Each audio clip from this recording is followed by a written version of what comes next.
Hi friends, అందరు ఎలా ఉన్నారు? బాగున్నారా? Welcome to my channel. పిల్లలకు బాక్స్ కోసం అని ఇంకా ఆలుగడ్డలు అయితే తెప్పించిన. ఇంకా నేను ఎప్పుడు ఆలుగడ్డలు తెప్పించినా ఉడకబెట్టడానికి పెద్ద పెద్ద గడ్డలు ఉంటే, కొంచెం బాగా పెద్ద సైజు గడ్డలు ఉండేది ఉంటే ఇంకా 2 వక్కలు కానీ 4 వక్కలు కానీ చేసి ఉడకబెడతా. ఇంకా చిన్న చిన్న అయితే డైరెక్ట్ అట్లనే వేసేస్తా. కానీ ఆ పెద్ద గడ్డలు అట్లనే వేసి ఉడకబెట్టిన అనుకో కొంచెం టైం అనేది ఎక్కువ పడుతుంది. ఇంకా వక్కలు కోసేస్తే తొందరగా ఉడుకుతాయి, నాకు కూడా టైం సేవే కదా, ఇంకా ఏదన్నా పని చేసుకోవచ్చు. ఇంకా అందుకని నేను ఎప్పుడు ఉడకబెట్టినా అట్లనే ఉడకబెడతా. ఇంకా ఉడకబెట్టిన తర్వాత ఈ ఆలుగడ్డలు అయితే బెల్లం గడ్డలాగా అనిపించినాయి నాకు. ఇంకా ఆలుగడ్డలు అయితే ఉడికినాయి కదా, ఇంకా ఉడికిన తర్వాత మంచిగా ముక్కల్లాగా కట్ చేసిన. కొన్ని ముక్కలేమో మొత్తం చిదిమేసినట్టు చేసిన, ఎందుకంటే కొంచెం చింతపండు పులుసు కనుక పోసినట్లయితే ఉంటే చిక్కగా మంచిగా గ్రేవీ లాగా అవుతుంది. అవి పచ్చిగడ్డలు కొత్తే గ్రేవీ లాగా కాదు, కానీ ఉడకబెట్టి కొంచెం చిదిమేసి పులుసు పోతే మంచిగా గ్రేవీ లాగా అవుతుంది.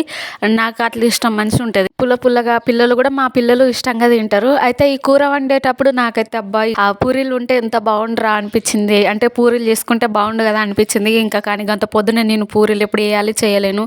ఇంకా ఒకవేళ సాయంత్రం చేద్దామన్నా సాయంత్రం వరకు కూర ఉంటుంది, అయిపోతుంది. అరకిలో తీసుకొస్తే ఇంకా మాకు పొద్దుటికి సాయంత్రానికి కూర సరిపోదు. మళ్ళీ సాయంత్రం ఏదన్నా ఒకటి వేయాలి. కూర ఉంటుంది కానీ అందరికి సరిపోయేంత అయితే ఉండదు. అరకిలో తీసుకొచ్చిన ఇంకా పూరీలు ఆలుగడ్డ కూర కాంబినేషన్ అయితే మంచిగా ఉంటుంది కదా. ఇంకా పూరీ పప్పు అన్న మంచిగా ఉంటుంది కాంబినేషన్. ఇంకా పూరీ పప్పు అంటే ఎవరికి నచ్చదు, అందరికి నచ్చుతుంది. అయితే ఇంకా పిల్లల్ని అయితే స్కూల్కి పంపించిన. పిల్లలు స్కూల్కి పోయిన తర్వాత ఇంట్లో పని అంతా కంప్లీట్ చేసుకొని ఇంకా నేను పనికి పోదామని ఇంకా రెడీ అయితే అవుతున్నా, బాక్స్ పెట్టుకుంటున్నా. 13 సంవత్సరాల తర్వాత ఇప్పుడే ఫస్ట్ టైం అన్నమాట నేను చేను పనికి వెళ్ళడం. 13 సంవత్సరాల ముందు నేను 6th వరకే చదివినా అని చెప్పిన కదా. ఇంకా 7th చదివేటప్పుడు 7th మధ్యలో ఇంకా మా అమ్మకైతే హెల్త్ బాగాలేకుండే. కొంచెం మా అమ్మ అంతా ఖాళీ లేకుండా చేయడం, అంతా ఎవరిని చూసినా నన్ను చంపడానికి వస్తారు నన్ను అని చెప్పి భయపడి అంత ఖాళీ లేకుండా ఒక 4-5 సంవత్సరాలు మా అమ్మ అయితే అసలు నరకం అనుభవించింది. నేను మా చెల్లంటే మా అమ్మకు చాలా ఇష్టం. అసలు మమ్మల్ని కూడా మా పైన ధ్యాస లేకుండా కూడా అయిపోయింది మా అమ్మ అయితే.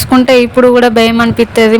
మా సొంత ఊరికి వెళ్ళినప్పుడు ఇంకా మా అత్తమ్మ అవుతుంది కదా, ఇంకా ఎప్పుడన్నా అక్కడికి మా అత్తమ్మ దగ్గరికి వెళ్ళినట్లయితే మా అమ్మతోటి గడిపిన క్షణాలు, అక్కడ మా ఊర్లో అక్కడికి పోతే అన్ని గుర్తుకొస్తాయి జ్ఞాపకాలు. మా ఇంటిని చూస్తే అన్ని గుర్తుకొస్తాయి. మేము అక్కడ పెట్టిన చెట్లు కానీ, మేము అక్కడ పెరిగిన వాతావరణం, మా ఇంటి ముందు మేమందరం కూర్చునేది కానీ, ఇంకా ప్రతి ఒక్కటి గుర్తుకొస్తుంది, బాధ అనిపిస్తుంది. మేము మా అమ్మ వాళ్ళతోటి మా బాపు వాళ్ళతోటి సంతోషంగా ఉన్న క్షణాలు గుర్తుకొస్తాయి. ఇంకా మా అమ్మతోటి మేము బాధపడ్డవి కూడా గుర్తుకొస్తాయి అసలు. ఇంకా అందుకనే నేను మా అమ్మని అటు ఇటు తీసుకొని పోవడం, ఇంకా మా అమ్మని చూసుకున్నాడు. అందుకని నేను 7th మధ్యలోనే చదువు అనేది ఆపేసిన అన్నమాట. ఇంకా ఎక్కువైతే చదువుకోలేదు.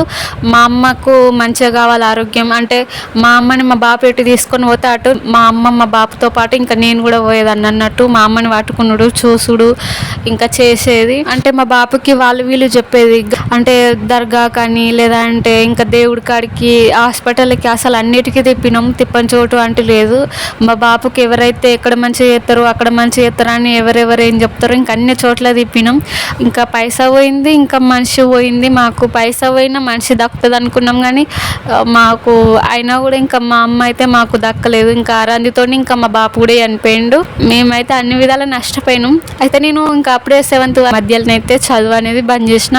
అప్పుడే నాకు చేను పని అనేది ఇంకా అలవాటు అయిపోయింది. నా పెళ్లి వరకు ఇంకా నేను చేను పనికి అటు ఇటు మిరపకాయలేరా, చేను గలవ, పత్తి చేను గలవ అటు ఇటు వెళ్ళేదాన్ని. పెళ్ళైన తర్వాత ఇంకా నాకు పిల్లలు కదా, ఇంకా ఒకరికొకరు పిల్లలు అయ్యేసరికి నేను ఆ పిల్లల్ని చూసుకుంటూ ఇంట్లోనే ఉండేదాన్ని. పిల్లలు చిన్నగా ఉన్నారు కాబట్టి. అయితే మేము ఇప్పుడు కొత్త ఇంటికి వచ్చినాం కదా, ఇంకా మా ఇంటి దగ్గర అయితే అక్క ఉంటుంది. ఆ అక్క అయితే చేను పనికి పోతుంది. నన్ను అడిగింది అన్నట్టు, నీకు చేను పని వస్తుందా అని అడిగితే వస్తుందక్క అని అంటే, మరి చెప్తలేవు ఎన్ని రోజుల కాడ నుండి తీసుకుపోయేదాన్ని కదా, ఇంకా నేను పోతున్నా నాతో పాటు రమ్మని చెప్పి నన్ను తీసుకొని పోయింది.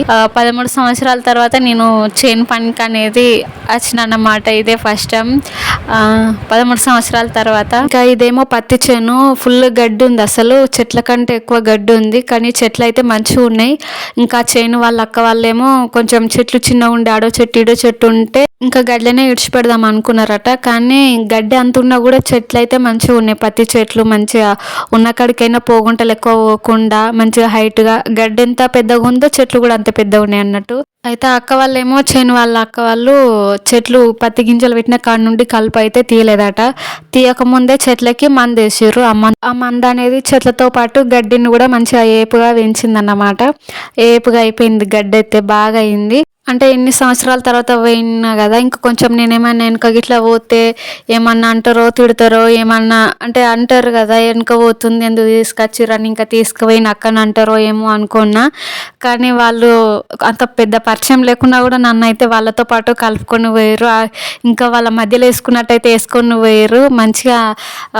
అటొకరు ఇటొకరు కొంచెం వెనక ముందు అయినా కూడా మందిలో కలుపుకొని పోయారు అన్నట్టు మంచిగా మాట్లాడారు. చాలా సంవత్సరాల తర్వాత నేను ఏదో అదేదో ఒక రకమైన ఫీలింగ్, అసలు మాటలో చెప్పలేను. ఇంకా మంచిగా అనిపించింది నాకైతే. ఇంకా నేను పనికి పోసి వచ్చేసరికి మా ఆయన అయితే తనకు పని లేదని చెప్పి బుడకాకరకాయలకైతే వేయిండంట. మధ్యాహ్నం వచ్చినాక అంటే బుడకాకరకాయలు తీసుకొచ్చిండు. నేను పనికి పోసి వచ్చేసరికి మస్తు కాయలు తీసుకొచ్చిండు. ఎప్పుడు తీసుకొచ్చినా కిలో తీసుకొస్తాడు, కానీ ఈసారి అయితే ఇంకా కిలోకి ఎక్కువనే తీసుకొచ్చిండు. 3 కిలోలు అయితే 4 కిలోలు అయితే అందాదా. ఇంకా ఈ డబ్బా అయితే నిండిపోయింది చూస్తున్నారు కదా. ఇంకా మా ఆడబిడ్డని అయితే పాపం మొన్న అడిగిందని చెప్పి మీతో షేర్ చేసుకున్నా కదా. కానీ మేమేమో దూరం ఉంటాం, బాగా లాంగ్ జర్నీ, ఓ 10 కిలోమీటర్లు 5 కిలోమీటర్లు కదా అనుకుంటేనేమో ఇంకా వాళ్ళ నాన్న రమ్మందుము, లేదంటే ఇంకా మా ఆయననైనా బండి వేసుకొని పోయి ఇచ్చచ్చు.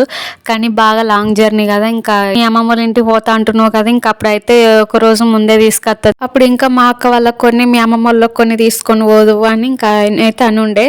అయితే ఈ కవర్ల ముళ్ళలు ఏంటి అన్ని ముళ్ళలు కడుతారు అనుకుంటారా. మేము పాతింటి కాడ ఉన్నప్పుడు అక్కడ తీసుకొచ్చిన మా ఆయన బుడకాకరకాయలు తీసుకొచ్చిన, ఇంకా చేపలు తీసుకొచ్చిన, ఇవి తీసుకొచ్చిన, ఇంకా మేము నా ఫ్రెండ్స్ కానీ ఇంకా మా అక్క వాళ్ళకు వీళ్ళకు మాకు నీళ్ళు ఇచ్చి అమ్మకు అందరికైతే ఇచ్చేదాన్ని. ఇంకా అట్లనే ఇప్పుడు కూడా ఇంకా బాగానే తీసుకొచ్చిండు కదా 4 కిలోలన్నీ.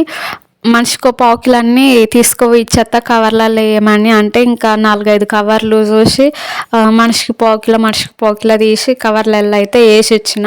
కానీ పాపం మాడిబిడ్డనే అసలు మొన్న నేను పెళ్ళికి వెళ్ళేటప్పుడు చాలా కలవరిచ్చింది. అసలు పోయిరా పోరాదురా ఒకసారి పోయిరా పోరాదురా అని. కానీ మా ఆయనేమో వర్షాలు లేవా ఇంకా ఇప్పుడు ఎడగాసి ఉంటే బోడకాకరకాయలు ఇప్పుడు ఉండే అని పాపం ఆయన పోలేదు. కానీ కనీసం ఆమె మందం 1/4 కిలో అన్ని తీసుకొచ్చిన మంచిగా ఉండి అనిపించింది. ఇంకా మొన్న తీసుకొచ్చిండు, ఈరోజు తీసుకొచ్చిండు, కానీ మొన్నటికంటే ఇప్పుడైతే ఎక్కువ తీసుకొచ్చిండు కదా. కానీ కొంచెం దగ్గర ఉంటే మంచిగా ఉండు. కానీ తీసుకొస్తా అంటుండు కదా, ఇంకా మళ్ళీ ఒకసారి తీసుకొస్తానైతే ఇంకా మాడిబిడ్డకును ఇంకా మా అమ్మమ్మ వాళ్ళకైతే తీసుకొని పోవాలి. ఇంకా బోడకాకరకాయలకైతే ఇప్పుడు ఎంత ఉందో బయటనైతే రేటు, ఇంకా 150 రూపాయలు ఉందో లేదంటే 80 రూపాయలు ఉందో 1/4 కిలోకి. ఇంకా మేమైతే ఎప్పుడు కొనుక్కోలేదు. కానీ ఎప్పుడన్నా మార్కెట్కి పోతే అడుగుతూ ఉంటా అందాదకు ఎంత ఉన్నాయో మార్కెట్లో ఎంత అని చెప్పి. అయితే ఈయన బాగా తీసుకొచ్చిండు కదా, ఇంకా ఇన్ని అమ్మేది ఉంటే అత్తయ్య వచ్చే ఒక 500 అంటే ఇంకా ఇద్దరం అదే మాట్లాడుకుంటూ ఉండే. 500 అత్తయ్య ఇంకెక్కువ అత్తయ్య వచ్చి అట్లా ఇట్లా అని మాట్లాడుకున్నాం. ఇంకా బయట అయితే ఎంత రేటు ఉందో ఇంకెక్కువనే ఉంటుంది, ఎందుకంటే ఇవి ఎక్కువ రెగ్యులర్గా దొరికే కాయలు అయితే కాదు కదా. అందుకని ఇంకెక్కువ రేట్ అయితే ఉంటాయి బుడకాకరకాయలకి. ఇంకా ఓవరాల్గా ఇది ఫ్రెండ్స్ ఈరోజు వీడియో మీకు నచ్చింది అనుకుంటున్నాను. ఇంకా చాలా సంవత్సరాల తర్వాత నేను ఇప్పుడు ఫస్ట్ టైం పత్తి చేను పనికి అయితే వెళ్ళినా, మీతో షేర్ చేసుకోవాలనిపించింది చేను పనికి వెళ్ళింది. ఈ వీడియో ఎట్లా అనిపించిందో కామెంట్ చేయండి, లైక్ చేయండి. మీరు ఇచ్చే లైక్ అనేది నా వీడియోని ఇంకా ముందు తీసుకెళ్తుంది. సబ్స్క్రైబ్ చేసుకొని సపోర్ట్ చేయండి. కొత్త వాళ్ళు చూసినట్లయితే ఉంటే సబ్స్క్రైబ్ చేసుకొని సపోర్ట్ చేయండి. ఓవరాల్గా ఇది ఫ్రెండ్స్ ఈరోజు వీడియో.